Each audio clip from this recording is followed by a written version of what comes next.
구원은 믿음으로 받는 겁니까? 행함으로 받는 겁니까? 대답 잘하세요. 구원은 믿음으로 받는 겁니까? 행함으로 받는 겁니까? 믿음으로 받는 겁니다. 너희가 그 은혜를 인하여 믿음으로 말미암아 구원을 얻었나니 이것이 너희에게서 난 것이 아니요 하나님의 선물이라. 행위에서 난 것이 아니니 이는 누구든지 자랑하지 못하게 하려 함이라고 에베소 2장 8절과 9절에 말씀합니다. 자, 요한복음 3장 16절 다 같이 시작. 하나님이 세상을 이처럼 사랑하사 독생자를 주셨으니 이는 저를 믿는 자마다 멸망치 않고 영생을 얻게 하려 하심이니라. 누가요? 믿는 자. 그 바로 앞절 15절에 모세가 광야에서 뱀을 든 것 같이 인자도 들려야 하리니 이는 저를 믿는 자마다 영생을 얻게 하려 하심이니라.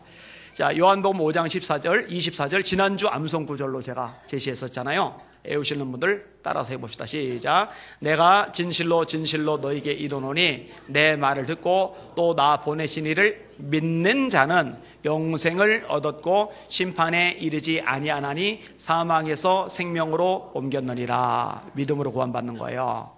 앞으로 계속 암송시킬 건데 이 성경을 기록한 목적이 뭐예요? 예수 믿게 하려고. 예수 믿고 생명을 얻게 하려고. 그게 요한복음 20장 31절입니다. 오직 이것을 기록함은 너희로 예수께서 하나님의 아들 그리스도의 심을 믿게 하려 하며 너희로 믿고 그 이름을 힘입어 생명을 얻게 하려는 것이라. 할렐루야. 따라합시다. 구원은 믿음으로 받는 것이다.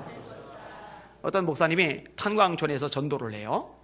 예수님을 인생의 구주로 영접하십시오. 이거 믿으란 얘기죠. 요한복음 1장 12절 영접하는 자 곧 그 이름을 믿는 자들에게는 하나님의 자녀가 되는 권세를 주셨으니 13절 이는 혈통으로나 육정으로나 사람의 뜻으로 나지 아니하고 오직 하나님께로서 난 자들이니라. 예수 영접하십시오. 예수 믿으십시오. 그럼 당신 죄사함 받고 구원받아 하나님의 자녀가 됩니다. 이렇게 전도를 하니까 광부가 목사님 너무 쉬운데요? 아니 그렇게 간단합니까? 아니 구원이란 건 엄청난 사건인데 천국 가는 건 이거 대단한 사건인데 아니 그렇게 쉽습니까? 그래서 목사님이 물어봤답니다.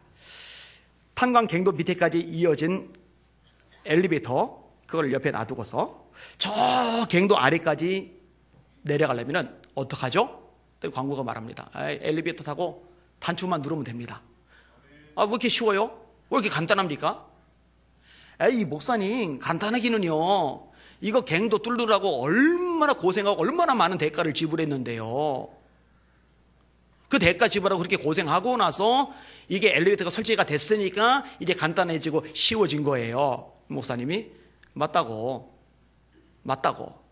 예수님이 어마어마한 대가를 치르셨다고 당신을 위해서 십자가 위에서 물과 피를 쏟으셨다고 하나님의 아들이 하늘 영광을 버리고 이 땅에 사람의 몸으로 오셨고 나와 여러분의 모든 죄 세상의 사람의 모든 죄를 짊어지고 십자가에서 고난당하시고 죽으심으로 말미암아 구원의 문을 활짝 열어놓으셨다고. 이제 엘리베이터 타고 단추를 누르면 내려가듯이 그 전에 어마어마한 대가가 있었듯이 예수님을 믿으면 구원받듯이 그 전에 예수님의 십자가 사건이라는 어마어마한 대가가 있었다고 설명을 한 거예요. 이제 알아듣는 거죠. 맞아요. 예수님이 구원을 다 이루셨습니다. 네. 할렐루야. 네. 예수님이 구원을 다 이루셨다는데 아멘 소리가 이렇게 매갈이 없으면 되나, 그죠? 여러분 예수님께서 구원을 다 이루셨습니다. 네. 십자가에서 운명하실 때 따라합시다. 다 이루었다. 다 이루었다. 다 이루셨어요. 완벽하게 성취하셨어요. 죄로 인해 죽어야 되는 사람이에요. 죽음 후에 심판이 있어요. 이 심판을 피할 길이 없어요. 종교로 안 돼요. 선행으로 안 돼요. 구제로 안 돼요. 헌금으로 안 돼요. 봉사로 안 돼요. 그 어떤 것으로 안 돼요. 하이타이로, 비누로, 옥시크론으로 이 죄를 씻을 길이 없어요.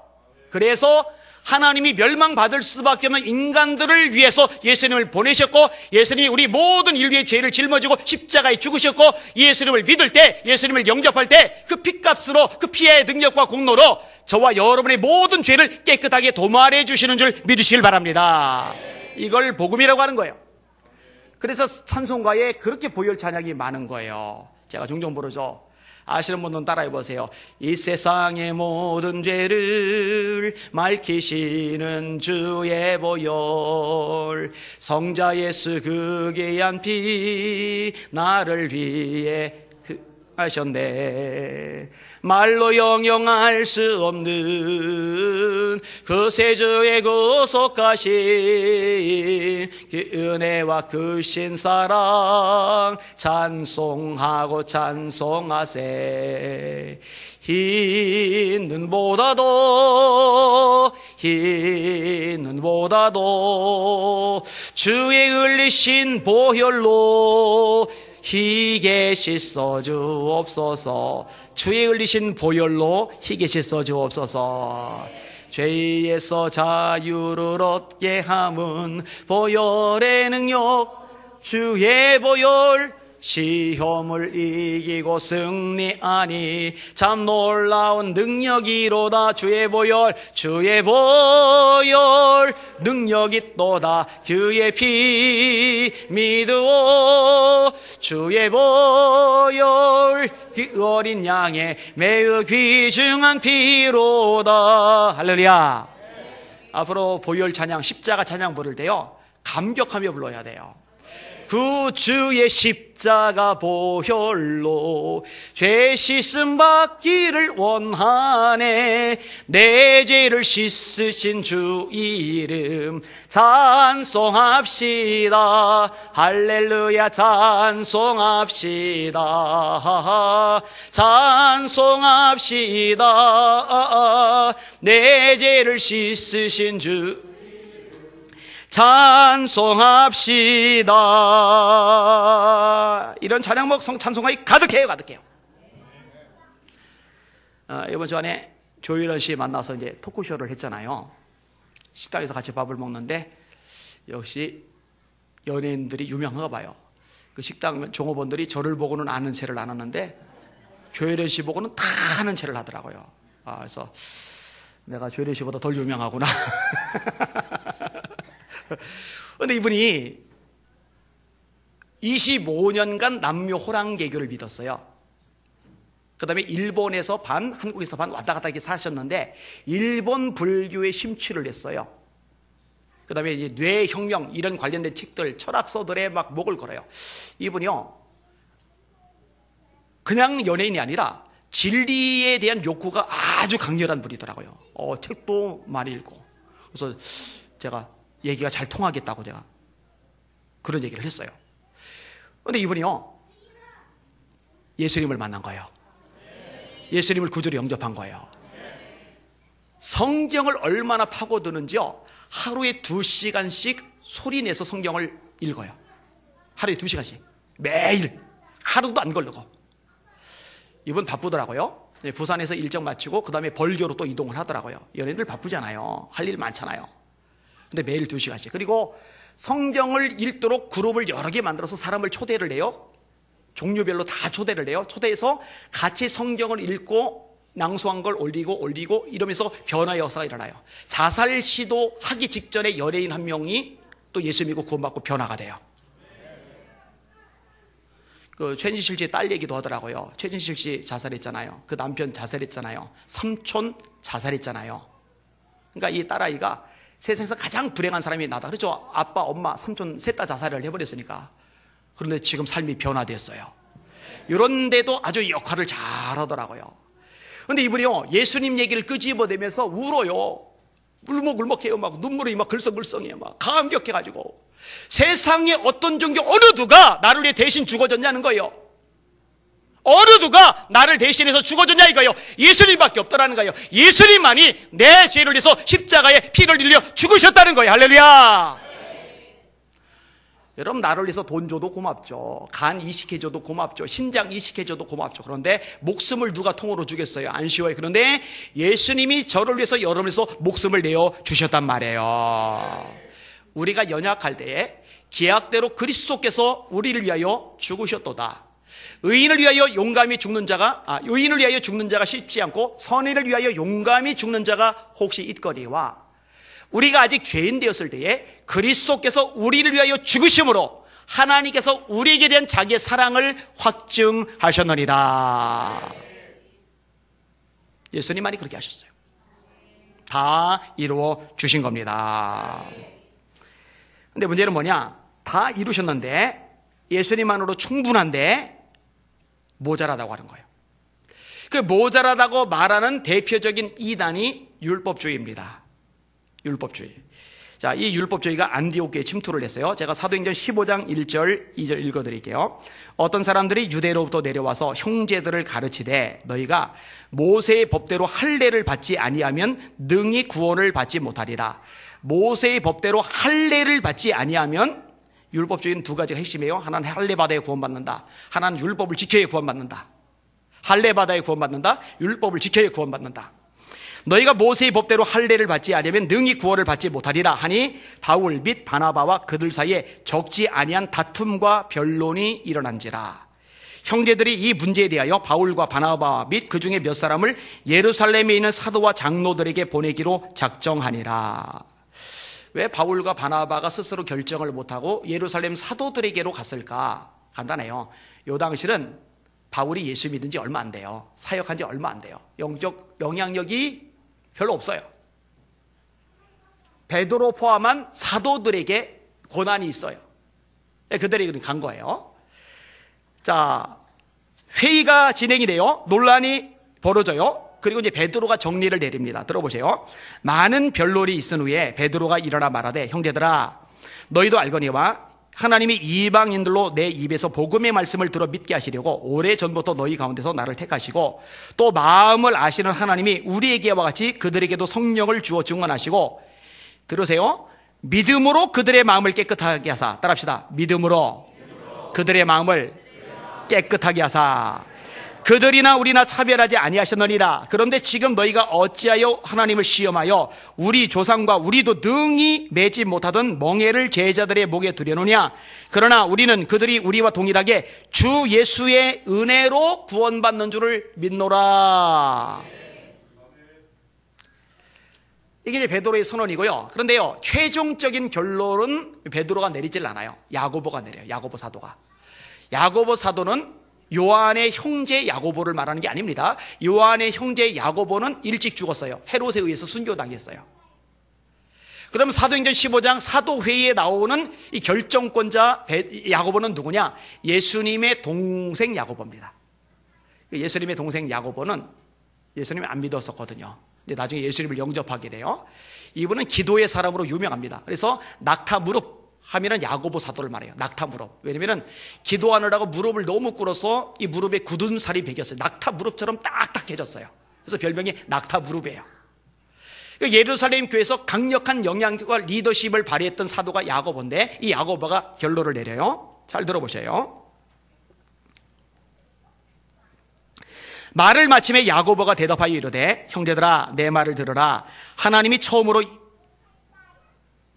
이방인 중에서 자기 이름을 위할 백성을 취하시려고 그들을 돌보신 것을 시몬 베드로가 말하였으니 선지자들의 말씀이 이와 일치하도다. 기록된 바 이후에 내가 돌아와서 다윗의 무너진 장막을 다시 지으며 또 그 허물어진 것을 다시 지어 일으키리니 이는 그 남은 사람들과 내 이름으로 일컬음을 받는 모든 이방인들로 주를 찾게 하려 함이라 하였으니 즉 예로부터 이것을 알게 하시는 주의 말씀이라 함과 같으니라.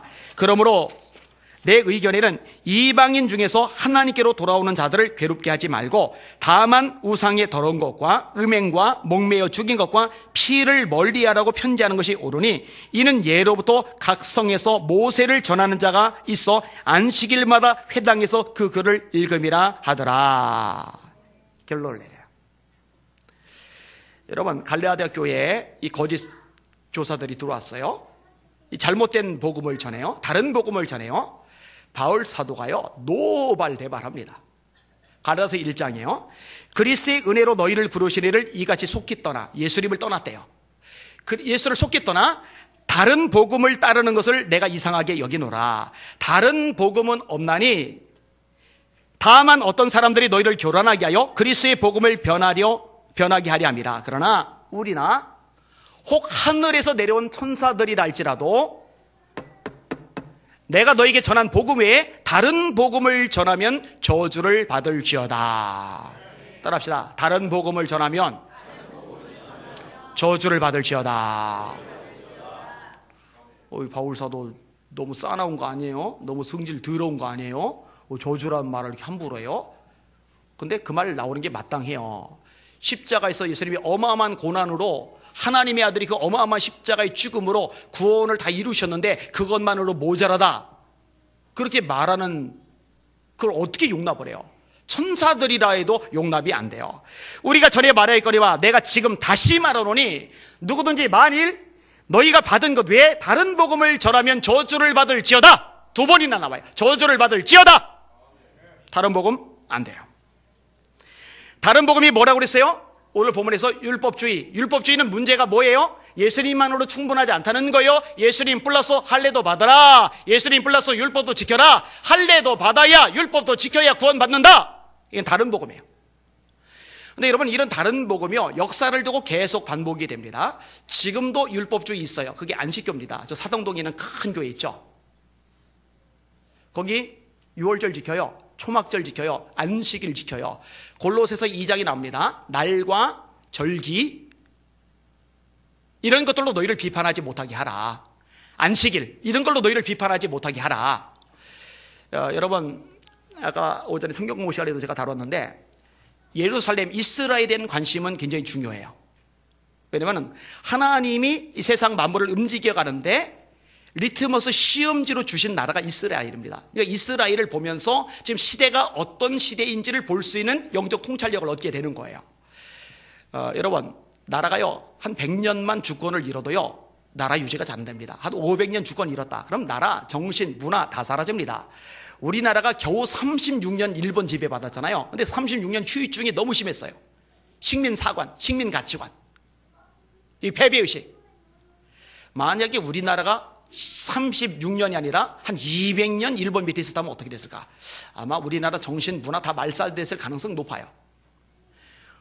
그런데 여러분 이스라엘은요 90년대죠.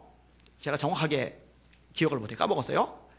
티도스 장군 베스파시안 황제의 아들입니다. 나중에 티도 황제가 돼요. 이 티도 장군에 의해서 예루살렘이 완전히 박살납니다. 최후의 전투가 마사다 전투입니다. 그리고 언제 나라를 찾냐면요 1948년입니다. 영국 영해에서 우리나라 대한민국 정부 수립하고 똑같아요. 우리나라가 48년도에 정부 수립이 됐거든요. 45년도에 해방을 맞이했고요. 그러니까 90년 무렵에 나라의 주권을 빼앗겼다가 1948년도에 나라의 주권 찾았으니까 거의 1900년 가까이를 나라 없이 지냈어요. 그러면은요 이건 사라져요. 문화하고 전통 이거 다 사라져요. 그런데 사라지면 안 돼요. 다시 이스라엘이 등장을 했어요. 자, 예루살렘에 대해서 이스라엘에 대해서 관심을 갖는 건 되게 중요해요. 그런데 어떤 바보 같은 현상이 나오느냐, 이스라엘 가는 거예요. 자꾸 가는 것까지 좋아요. 가라고 그래요. 그런데 가가지고 유월절 참석하고 왔다고, 초막절 참석하고 왔다고, 은혜 받았다고 페이스북에 이런 글 올리는 정신 나간 기독교인들이 있어요.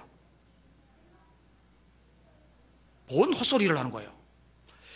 여러분 유월절은 유월절 대신 예수님의 죽음으로 완성된 겁니다. 유월절 제사 또 드리지 않아도 되는 겁니다. 성취된 거예요. 근데 무슨 유월절 어린 양 예수님인데 이 바보 같은 소리를 하고 있는 거예요. 그러니까요 말씀을 모르니까 무식한 짓을 하는 거예요. 무지한 행동을 하는 거예요. 참 깝깝하고 안타까워요. 신천지는 뭐예요? 예수님만으로 안 된다. 비유풀이 알아야 된다. 그런 거죠. 이슬람은 뭐예요? 예수님만으로 안 된다. 여러분 이슬람 교인들도 예수님 믿어요. 아세요? 예수님 믿어요. 이스라엘 사람들이요. 근데 예수님만으로 안 돼요. 무함마드 믿어야 돼요. 꾸란을 믿어야 돼요. 안 돼요. 하나만 더 얘기할게요. 예수님만으로 안 된다. 마리아를 믿어야 된다. 이 가톨릭이에요. 가톨릭. 제가 요거는 2014년도에 썼던 칼럼을 그냥 읽어드릴게요. 기독교의 핵심은 예수님이시다. 예수님이 빠지거나 빠지지는 않더라도 예수님이 변두리로 밀려나 있다면 형태는 기독교일 수 있지만 내용으로는 기독교가 아니다. 본질이 빠지고 껍데기만 남은 것이기 때문이다. 성경은 예수님이 어떤 분이신지에 대해 아주 분명하게 말씀하고 있다. 따라서 성경을 하나님의 말씀으로 믿는다면서 예수님을 성경대로 믿지 않는다면 어느 누구라도 기독교인이라는 말을 사용해서는 안 될 것이다. 이건 가톨릭만이 아니에요. 개신교도 마찬가지입니다. 교회 형태를 가졌어도 말씀에서 본질에서 어긋나 있으면 그건 다 엉터리예요. 그러니까 마지막 때는요, 말씀 제대로 전하는 좋은 목회자 만나는 게 복인 줄 깨달으시길 바랍니다. 자, 마저 읽을게요. 그러면 성경이 말씀하고 있는 예수 그리스도는 어떤 분이신가? 1. 예수님은 하나님의 아들이시다.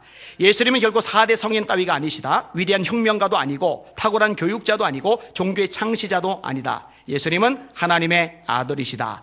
그것을 분명하게 고백한 베드로가 칭찬을 받은 것은 당연한 일이다. 마태복음 16장 16절. 성경은 예수님을 천지 만물의 창조주이며 세상의 빛이요 생명이라고 선언하고 있다. 요한복음 1장 1절에서 4절. 예수님은 하나님의 영광의 광채 그 자체이시다. 히브리서 1장 3절. 2. 예수님만이 우리의 구원자가 되신다. 따라합시다. 예수님만이 우리의 구원자가 되신다. 예수님만입니다. 이사야는 오래전에 예수님의 고난과 죽음이 우리의 죄를 사하기 위한 것임을 예언하였다. 이사야 53장 4절에서 6절.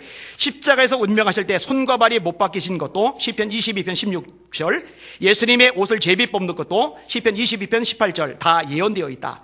예수님을 잡으러 온 무리들을 막아보려 한 베드로를 만류하시면서 예수님이 12군단이 더 되는 천사를 부를 수 있지만 그렇게 하면 이런 일이 있으리란 성경이 어떻게 되겠느냐고 말씀하신다. 마태복음 26장 53절에서 54절. 예수님이 우리의 모든 죄를 지시고 십자가에 달리신 것이 우리의 구원을 위한 것이기에 하신 말씀이다. 3. 예수님은 하나님과 우리 사이의 유일한 중보자이시다. 할렐루야. 따라합시다. 예수님만이 유일한 중보자이시다. 예수님만이에요. 예수님의 하나님과 우리 사이 중보자는 없어요. 예, 헷갈리면 안 돼요. 즉 예수님을 통하지 않고는 하나님께로 갈 자가 없다. 그러기에 예수님은 내가 곧 길이요 진리요 생명이네 나로 말미암은 자고는 아버지께로 올 자가 없느니라. 요한복음 14장 6절이라고 말씀하신 것이다. 하나님과 사람 사이의 중보자도 예수님 한 분밖에는 없다. 디모데전서 2장 5절. 누구든지 예수님을 의지하면 하나님 앞에 당당히 나아갈 수 있는 것도 히브리서 4장 16절. 예수님이 우리의 중보자이시기 때문이다. 4. 따라합시다. 예수님이 모든 권세를 가지셨다. 부활 이후 예수님은 제자들에게 나타나셔서 하늘과 땅의 모든 권세를 가지셨다고 말씀하셨다. 마태복음 28장 18절. 바울 사도 역시 고난당하시고 죽으신 예수님이시지만 하나님이 예수님을 다시 살리셨고 하나님이 예수님을 지극히 높여 모든 이름에 뛰어난 이름을 주사 하늘에 있는 자들과 땅에 있는 자들과 땅 아래 있는 자들로 모든 무릎을 예수 이름에 꿇게 하셨다고 선언하고 있다. 빌립보서 2장 6절에서 11절. 5. 예수님은 영광 중에 다시 오신다. 예수님에 대한 마지막 예언이 재림이 이루어지는 것이다. 예수님이 승천하시던 것을 지켜보던 사람들에게 천사들은 그들 가운데서 하늘로 올려주신 예수님이 하늘로 가심을 본 그대로 오실 것임을 알려주셨다. 사도행전 1장 11절. 다시 오시는 예수님은 초림의 예수님처럼 십자가에 죽으러 오시는 것이 아니라 영광 중에 오신다. 데살로니가전서 4장 16절.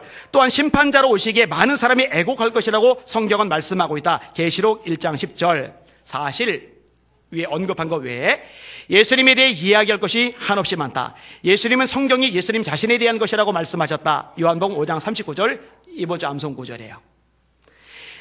요한은 예수님이 행하신 것을 다 기록하면 이 세상이라도 그 기록된 책을 2개 부족할 것이라고 말하기까지 한다. 요한복음 20장 30에서 31절. 예수님은 참으로 기독교의 모든 것이라고 할 수 있을 것이다. 자, 이제 본격적인 얘기예요. 잘 들으세요. 그러나 가톨릭은 그 예수님의 자리에 엉뚱한 존재를 올려놓고 있다. 성모 마리아를 올려놓고 있는 것이다. 간혹 가톨릭 신자들과 이야기를 나누면 제가 불교 신자도 많이 만나요. 일반인도 만나요. 가톨릭 신자도 많이 만나요.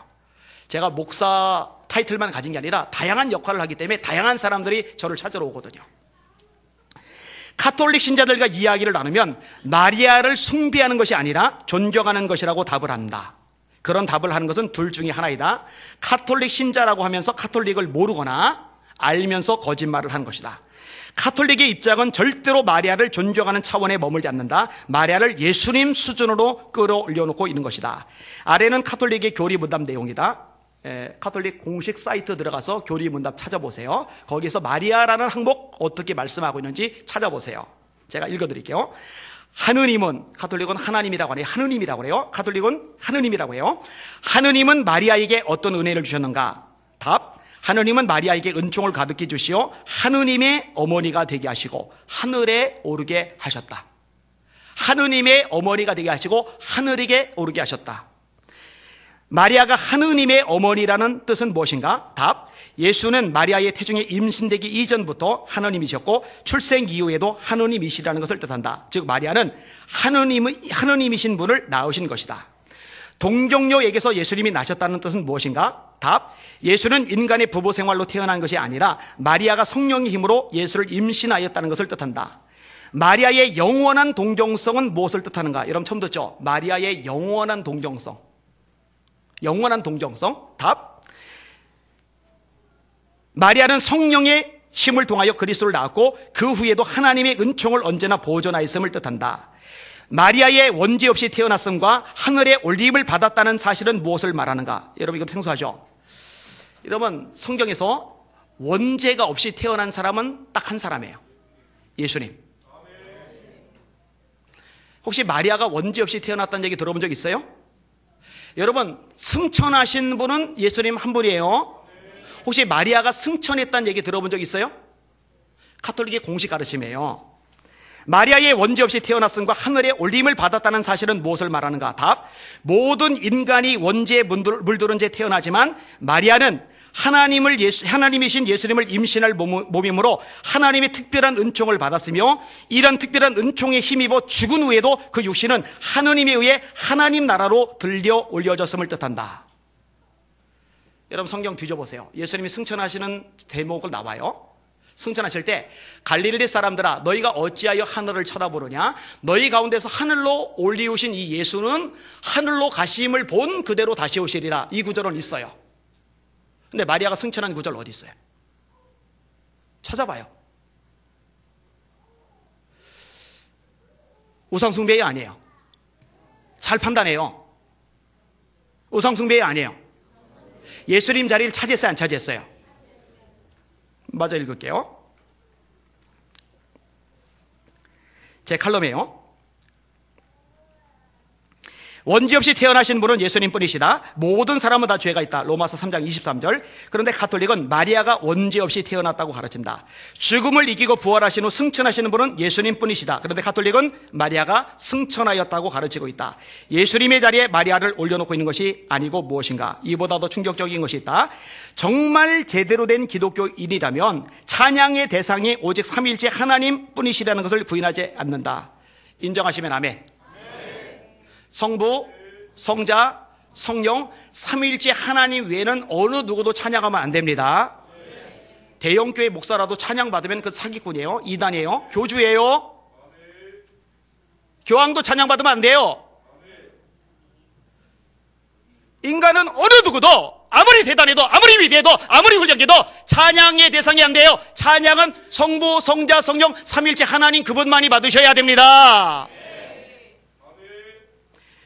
특히 우리를 구원하시기 위해 십자가에 죽으시고 부활하셨으며 다시 오실 예수님에 대한 찬양은 이후 헤아릴 수 없을 만큼 많다. 만약 누군가가 예수님 외에 다른 대상에게 찬양을 올린다면 그는 이단이라는 규정에서 벗어날 수 없을 것이다. 그런데 가톨릭은 찬양을 삼위일체 하나님이 아닌 다른 대상에게 올리고 있다. 바로 마리아이다. 가톨릭에서 부르는 찬양의 하나를 인용한다. 찾아보세요. 얼마든지 찾을 수 있어요. 우리 찬송가 있죠? 가톨릭도 찬송가가 있어요. 가톨릭의 찬송가 중에 하나를 제가 인용할게요. 그 가사요. 1절 하늘의 여왕 되시는 오 마리아, 우리의 희망 되시는 오 마리아. 여러분 마리아가 하늘의 여왕이에요? 2절 자비로우신 어머니 오 마리아, 온유하시고 어지신 오 마리아. 3절 우리를 돌아보시는 오 마리아, 내 갈 길 인도하시는 오 마리아. 질문, 예수님 우리 인도하시는 분 맞죠? 예수님 우리 돌아보시는 분 맞죠? 마리아가 우리 앞길 인도해요? 마리아가 우리를 돌봐줘요? 후렴 기뻐하라 케루빔 용약하라 세라핌 끊임없이 찬미에 살베 살베 살베 마리아. 위의 찬양 제목은 하늘의 여왕이다. 누가 마리아에게 하늘의 여왕이라는 칭호를 주었는가? 마리아가 과연 우리를 돌아보고 있는 건가? 누가 마리아에게 찬양받을 특권을 주었는가? 이 모든 것들은 성경에서 벗어난 우상숭배다. 그럼에도 불구하고 너무나도 많은 이들이 가톨릭의 공식 입장을 제대로 알지도 못하고 분별하지도 못한 채 미혹을 받고 있다. 사실 마리아의 칭호 하나님의 어머니란 말은 초기 교리 논쟁 속에서 예수님의 신성을 강조하기 위해서 사용했던 말이다. 시릴과 네스토리스의 논쟁입니다. 4차 공의회. 그 얘기 더 못해요. 카톨릭의 교리에서도 그 점은 분명히 하고 있다. 그러나 점차 카톨릭 내에서 그 의미가 변질이 되어 마침내 하나님의 어머니란 칭호가 예수님의 신성이 아닌 마리아의 신성을 강조하는 말이 되고 말았다. 그리고 마침내 하나님의 어머니인 마리아가 원죄 없이 승천했으며 마리아에게 기도할 수 있다고 가르치고 있는 것이다. 카톨릭이 교황 무엇을? 교황이 교황의 자리에서 교리를 내놓으면 이건 오류가 없다. 성경 수준이죠. 이거 카톨릭의 공식 입장입니다. 인폴로빌리티라고 그래요. 인폴로빌리티. 교황 무엇을. 이 교황 무엇을과 더불어 마리아 숭배를 내려놓는다면 카톨릭에 대해 다시 생각해 볼 여지가 있겠지만 두 가지를 포기하지 않는다면 카톨릭의 말씀에서 떠나 있다고 말할 수밖에 없다. 독선적이라고 해도 할 수 없고 편협하다고 해도 할 수 없다. 어차피 기독교의 기준은 말씀뿐이며 말씀에서 벗어난 것을 가르치고 핵심 교리로 삼으면 그 무엇이라 해도 잘못이기 때문이다. 따라합시다. 말씀만이 유일한 기준이다. 헷갈리지 마셔요. 헷갈리지 마세요. 정리합니다. 율법주의 안 돼요. 왜 안 되느냐? 예수님만으로 충분하지 않다는 거예요. 예수님 플러스 할례, 예수님 플러스 율법 행함. 그래서 바울 사도가 질색팔색을 한 거예요. 자, 지금 율법주의에 대해서 설명을 했어요. 또 하나 멀리할 것이 있는데 반대되는 측면입니다. 따라합시다. 율법. 무용론을 조심하라. 이 성경을 모르니까요, 정말 무식하고 무지한 소리를 해요. 율법주의를 멀리해야 되는데요. 왜 율법을 멀리하지 않냐고. 왜? 율법 악한 거라고, 율법 죄된 거라고, 율법 쓸모없는 거라고. 여러분, 이런 사람도 생각보다 많아요. 자, 오늘 본문에 바울 사도가 율법주의를 그렇게 싫어하는 바울 사도가 율법 자체에 대해서 뭐라고 말씀하시는지 보세요. 자, 12절 읽어볼게요. 12절 시작. 이로보건대 율법은 거룩하고 계명도 거룩하고 의로우며 선하도다. 따라합시다. 율법은 거룩하고 의롭고 선하다. 여러분, 누가 거룩하세요? 하나님이. 이사야 6장, 계시록 4장, 레위기 11장. 거룩하다, 거룩하다, 거룩하다. 만군의 여호와여, 그 영광이 온 땅에 충만하도다. 거룩, 거룩, 거룩. 전에도 계셨고 이제도 계시고 장차 오실 자. 내가 거룩하니 너희도 거룩할지다. 거룩하신 하나님이 주신 율법이기 때문에 율법 거룩해요. 그 다음에 하나님 선하시죠? 하나님 선하세요. 그 선하심이 영원함이로다. 시편에서 찬양하잖아요. 하나님이 주신 율법 선한 겁니다. 성경이 바울 사도가 명확히 말해요. 그 다음에 이 율법은요, 뭐라고 얘기해요? 의롭다. 여러분, 하나님 의로우시죠? 의로우시 하나님이 주신 율법 의롭습니다. 여러분, 예수님도 율법을 절대로 부정적으로 말씀하지 않으세요. 잘 들어보세요. 산상수훈에 나오는 대목이에요. 내가 율법이나 선지자를 폐하러 온 줄로 생각하지 말라. 예수님이 이렇게 말씀하셨는데 왜 딴소리를 하는지 모르겠어요. 왜 자기 생각대로 예수 믿어요? 왜 자기 생각대로 신앙생활을 해요? 조혜련 씨가 재미있는 얘기를 해요. 이분이 예수 믿은 지 4년밖에 안 됐어요. 근데 성경에 목숨을 거는 거예요. 그리고 기독교를 만나는데 어떤 걸 발견했냐면 상상 속에서 자기가 아는 예수님을 믿는 사람들이 너무 많대요. 상상 속에서 자기가 아는 예수님. 그러니까 성경에서 가르쳐주신 예수님이 아니라 자기 나름대로, 자기 경험대로, 자기 지식대로, 자기 상상대로 예수님을 믿는 거예요. 나머지도 마찬가지요. 성경을 공부를 안 하니까, 읽지를 않으니까 딸랑 오전 예배 드리고 성경 읽는 것도 공부하는 것도 아무것도 없으니까 말씀이 없어요. 그러니까 자기가 생각한 예수를 믿는 거예요. 안타까운 일이죠. 더 읽을게요. 폐하러 온 것이 아니라 완전하게 하려 함이니라. 진실로 너에게 이르노니 천지가 없어지기 전에는 율법의 1.1획도 없어지지 아니하고 다 이루리라. 따라합시다. 율법은 없어지지 않는다. 다시 한번 따라하세요. 율법은 다 이루어진다. 할렐루야. 그러므로 누구든지 이 계명 중에 지극히 작은 것 하나라도 버리고 또 그같이 사람을 가르치는 자는 천국에서 지극히 작다 일컬음을 받을 것이요, 누구든지 이를 행하며 가르치는 자는 천국에서 크다 일컬음을 받을 것임이니라. 그러면 율법이 거룩한 건데, 율법이 의로운 건데, 율법이 선한 건데, 그럼 율법으로 구원받는 거냐? 그거는 아니에요. 왠지 알아요? 율법을 다 지킬 수 있는 사람이 없어요. 야고보서 2장 10절 들어보세요. 누구든지 온 율법을 지키다가 그 하나를 범하면 모두 범한 자가 되나니 간음하지 말라 하시니가 살인하지 말라 하셨은즉 네가 비록 간음하지 아니하여도 살인하면 율법을 범한 자가 되느니라. 율법이 무지 많은데 다 지켰어요. 엄청나고 대단한 거예요. 그러다가 아차 실수로 하나를 어겼어요. 그럼 하나 어겼으니까 봐줘요? 아니요, 그 하나를 어겨도 율법을 어긴 거예요. 이거 다 지킬 사람 없어요. 갈라디아서 2장 16절 다 들으세요. 사람이 의롭게 되는 것은 율법의 행위로 말미암음이 아니요 오직 예수 그리스도를 믿음으로 말미암는다. 자, 율법의 행위로 구원받는다고요? 아니요, 믿음으로 구원받아요. 거룩하지만, 의롭지만, 선하지만 이걸 지켜서 구원받을 길은 없는 거예요. 그러면 도대체 율법을 주신 이유는 뭐냐? 율법의 목적은 뭐냐? 율법의 존재 가치는 뭐냐? 요것까지 다뤄야 오늘 본문이 제대로 다뤄져요. 오늘 본문에 아주 명확하게 말씀하고 있어요. 자, 같이 읽을게요.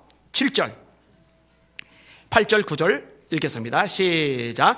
그런즉 우리가 무슨 말을 하리요? 율법이 죄냐? 그럴 수 없느니라. 율법으로 말미암지 않고는 내가 죄를 알지 못하였으니 곧 율법이 탐내지 말라 하지 아니하였더라면 내가 탐심을 알지 못하였으리라. 그러나 죄가 기회를 타서 계명으로 말미암아 내 속에서 온갖 탐심을 이루었으니 이는 율법이 없으면 죄가 죽은 것임이라. 전에 율법을 깨닫지 못할 때에는 내가 살았더니 계명이 이름에 죄는 살아나고 나는 죽었도다. 10절 11절 시작. 생명에 이르게 할 그 계명이 내게 대하여 도리어 사망에 이르게 하는 것이 되었도다. 죄가 기회를 따서 계명으로 말미암아 나를 속이고 그것으로 나를 죽였느니라. 13절 시작. 그런즉 선한 것이 내게 사망이 되었느냐? 그럴 수 없느니라. 오직 죄가 죄로 드러나기 위하여 선한 그것으로 말미암아 나를 죽게 만들었으니 이는 계명으로 말미암아 죄로 심히 죄되게 하려 함이라. 아멘. 자, 이 율법의 기능이 뭐냐? 따라합시다. 율법은 죄를 알게 해준다. 율법으로 말미암지 않고는 내가 죄를 알지 못하였으니 그 율법이 탐내지 말라 하지 아니하였더라면 내가 탐심을 알지 못하였으리라. 여러분, 법이라는 게 그래요. 규정이 안 되면은요 죄로 생각을 안 해요. 여러분, 실내에서 담배 피면 처벌받습니다. 벌금 물어요. 그런데 이 법이 생기기 이전에는요 실내에서 담배를 많이 폈어요. 근데 담배를 펴도 처벌 안 해요. 벌금 안 물어요. 왜냐면 법이 없기 때문에. 법이 생김으로 죄가 명확하게 드러나 버리는 거예요.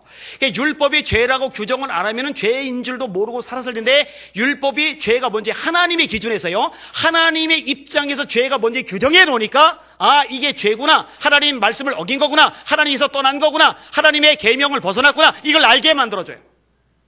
이게 율법의 기능이에요. 이 율법이 무엇인지 알게 되면서 죄가 살아나고 나는 죽었다, 이렇게 표현을 하죠. 전에 율법을 깨닫지 못했을 때에는 내가 살았더니 계명이 이름에 죄는 살아나고 나는 죽었도다. 무슨 말이냐? 율법을 모를 때는요 내가 잘 사는 줄 알아요. 괜찮은 줄 알아요. 그래도 도덕적이고 그래도 윤리적이고 그래도 수준 있고 그래도 사람이 참 괜찮은 사람이라고 스스로 자부를 해요. 근데 하나님의 법을 아는 순간, 이 법 앞에 자기를 비춰보는 순간, 아, 나 죄인이네. 죄는 살아나요. 죄값은 심판이네.